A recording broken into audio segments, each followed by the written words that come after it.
It's Thursday, February 27th, 2013, and this video is a wake-up call to all citizens of the United States of America that still, with all the executive orders and all the push for gun control, that simply believe, as a United States citizen, that they will not come door to door and confiscate your guns, and that's exactly what they plan on doing. I'm going to put the link to this article below.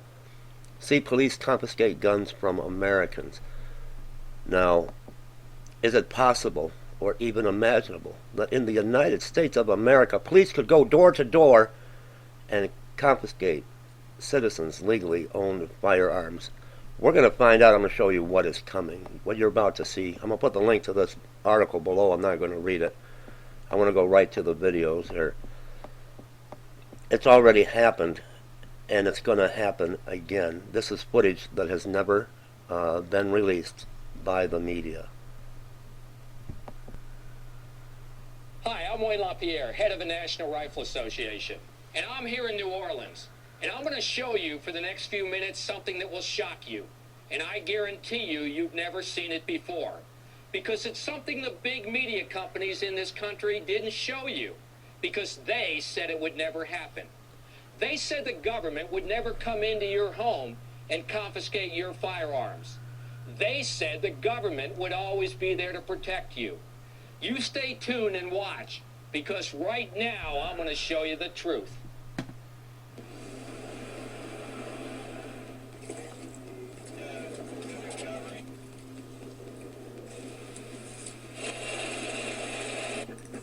Please open the door. They had AR-15s or M16s. They were pointing at us. They told us, put your hands up in the air.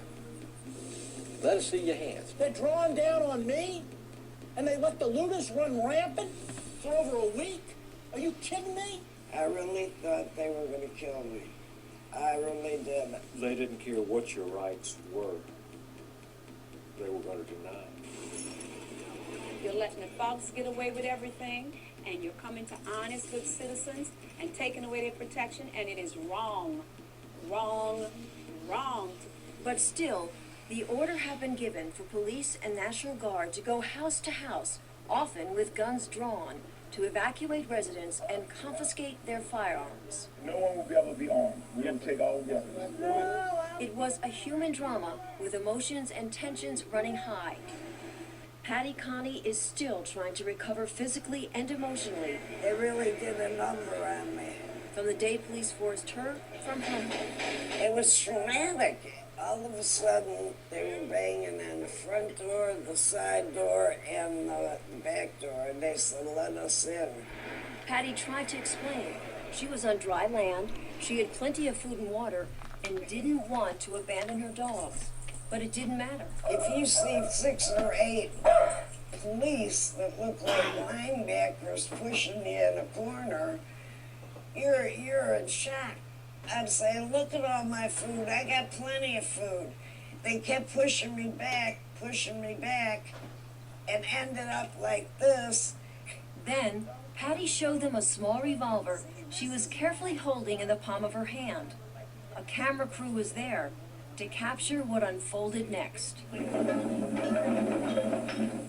said, it's not even loaded. And I dropped it on the floor. Well, they punched me in the face. Look at my black and blue marks. Look at what they did to me. They dragged me out of here. How could this happen in America? You're treated like a criminal, and you did nothing wrong. So your rights are really out the window. Richard Styron was in his friend's bass boat trying to salvage his gun collection before the looters stole it when they got stopped by a St. Tammany Parish Sheriff's boat. And we've had policemen tell us that that's what they wanted us to do. But not the sheriff in St. Tammany. They just wanted to confiscate them from us. We felt like criminals at the time when they come up to us with M16s or AR-15s, whatever it was, but there was 4 of them with rifles and holding on us. He said, be thankful we're taking your guns here. Why should I be thankful? Well, if they catch you with them on land, they're going to take you straight to jail. I thought felt like it was un-American and that we had been violated. They took something from you. They stole something from you. That's the only way to put it. They took something that they didn't have a right to take. And the more I think about it, the madder I get. Jim Richard's home was badly damaged by Katrina, but when he tried to save his gun collection, And most of them stored up top. it too was confiscated by law enforcement. You know, they had no jurisdiction here. You know, I'm a law-abiding citizen, protecting myself, you know, and property. Yeah, they had no right to take. But the authorities didn't stop there. What I feel is that we're losing control of who we are as a nation. Robert Zoss was forced to evacuate when a tree destroyed both of his family's homes. Loaded with dogs, kids, people. Then, as they were exiting through downtown, the unexpected happened. These cops came out of nowhere, said stop, and asked, do we have weapons in the car? And I told him, yeah, I do. He said, get out the vehicle. Had us all sit cross-legged in front while they searched the vehicle. But Robert couldn't believe what he watched police do next to his rifle and his friend's pearl-handled revolver. I saw them smash her gun given to her by grandmother, grandfather, just against the curb. The other things that they busted up, the .22 rifle they busted up, these were police officers that went too far. A breakdown in law and order. There was mayhem. New Orleans police did not have control of the city anymore. The safety net had snapped. Phone lines and cell towers were down. 911 wasn't answering the phone. Our police department wasn't answering the phone. You couldn't find a policeman. They had no police or military presence in this neighborhood whatsoever. It was just you and that constant feeling of hopelessness, of living in fear, knowing there was no easy way out. There was so much gunfire right here. At nighttime, you could smell it in your nose and taste it in your taste buds. The post-Katrina world turned right and wrong on its head. Looters ruled this city for over a week post-storm without fear of law enforcement. Your rights were just done away with. Buell Thiel, a commercial crabber, was asked by emergency personnel to help find a safe water route for a barge carrying supplies to get into New Orleans. Then suddenly, a sheriff's boat with 5 officers on board, armed with automatic rifles, sped towards them. They didn't just have them pointed from their hip, they had them up at their shoulder and asked if we had any weapons on board. I told them, yes, we had 2 weapons. They said, get at the back of the boat, put your hands in the air, we're coming aboard to search. Search and then seize Buell's firearms. And when Buell asked for a receipt, the officers flatly refused. You got a Second Amendment law on the books, and it's just total disregard for it. They violated my rights as far as search and seizure. They had no search warrant. Most of the people we talk with say they are living proof of what will happen if we let it. Our guns confiscated, our individual freedoms taken away. That's not Louisiana. That's not America. Absolutely not. Nazi Germany, Cuba, People's Republic of China, North Korea, yes, but not America. Not America. Heed the warning of what this was. This is like Australia. All of a sudden, boom, they got our rights. This isn't freedom. If it can happen to me, it can happen to anybody. It means a lot to me now because I know what it feels like to have them taken away. If it wasn't for the NRA, we probably wouldn't be too long down the line that we wouldn't be able to own guns. Life will never be the same for us again.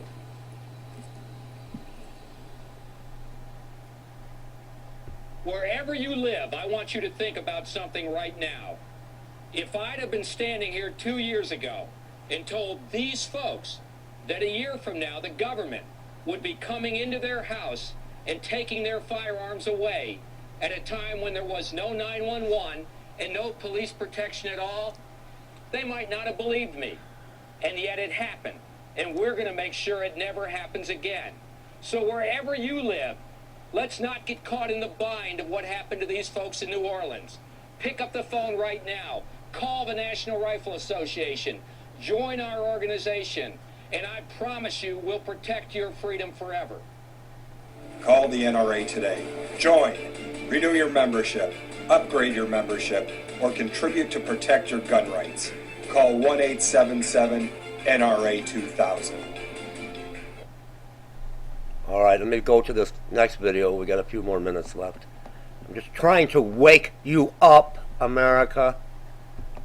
Everybody was trying to protect themselves.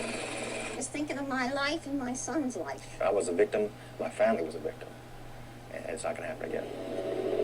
Vinnie Purvell and his neighbors at Algiers Point had survived Hurricane Katrina, but they weren't sure they would survive the ruthless attacks by armed looters. There was one point we became fearful for our lives. Again, this is film footage that you have never seen before. It was the day after the storm, and Vinnie was out checking on some neighbors' homes when two thugs clubbed him with a sledgehammer and carjacked his van. And then one of them stood over me with them all and said, "Don't move, we want your truck." So the other one dug through my pocket, got the keys, got in the van and took off. There was a police car just a few feet behind them, but he wouldn't pursue it. Vinnie knew then they were in trouble. No police protection meant that the looters would keep coming back. And they did. 3 young men came through. There was gunfire, about 20 rounds fired right in front of me. My mom jumped on the floor. Gunfire that hit too close to home. So Vinnie pulled out an old shotgun that had been given to them. Back when we came home with it, we didn't like guns, so we put it in the back of the closet and just left it there and actually forgot about it. But not anymore. They used that shotgun and some firearms borrowed from neighbors who had left town to set up Fort Pelican, a watchtower on Vinnie's balcony, all to keep the thugs out. We sat here on this balcony at nighttime, we slept on this balcony in the chairs, and you hear gunfire all over. Well, we didn't see a policeman, and we couldn't call 911 up. And until this occurrence here, I didn't realize what the necessity was for it. But now I do. Now I'm going to get me a gun. I'm going to learn how to use that gun. I'm going to protect my home. Go get one. If you're an honest citizen, get one if you're in fear. Marie Galatis, a Baptist minister, faced the same story in her neighborhood. The same threats by thugs, the same lack of police. But she never once felt afraid. I had my Bible and I had my gun, and I knew I was safe. Marie knows she was lucky. She was never forced to leave home and didn't have her firearm. She had her Bible and she had her gun, and I hope this is a wake-up call. I hope this is a wake-up call if you think, but it will not happen to you. It will not happen in the United States of America. I'll put the link to the article in both videos below. Wake up, America.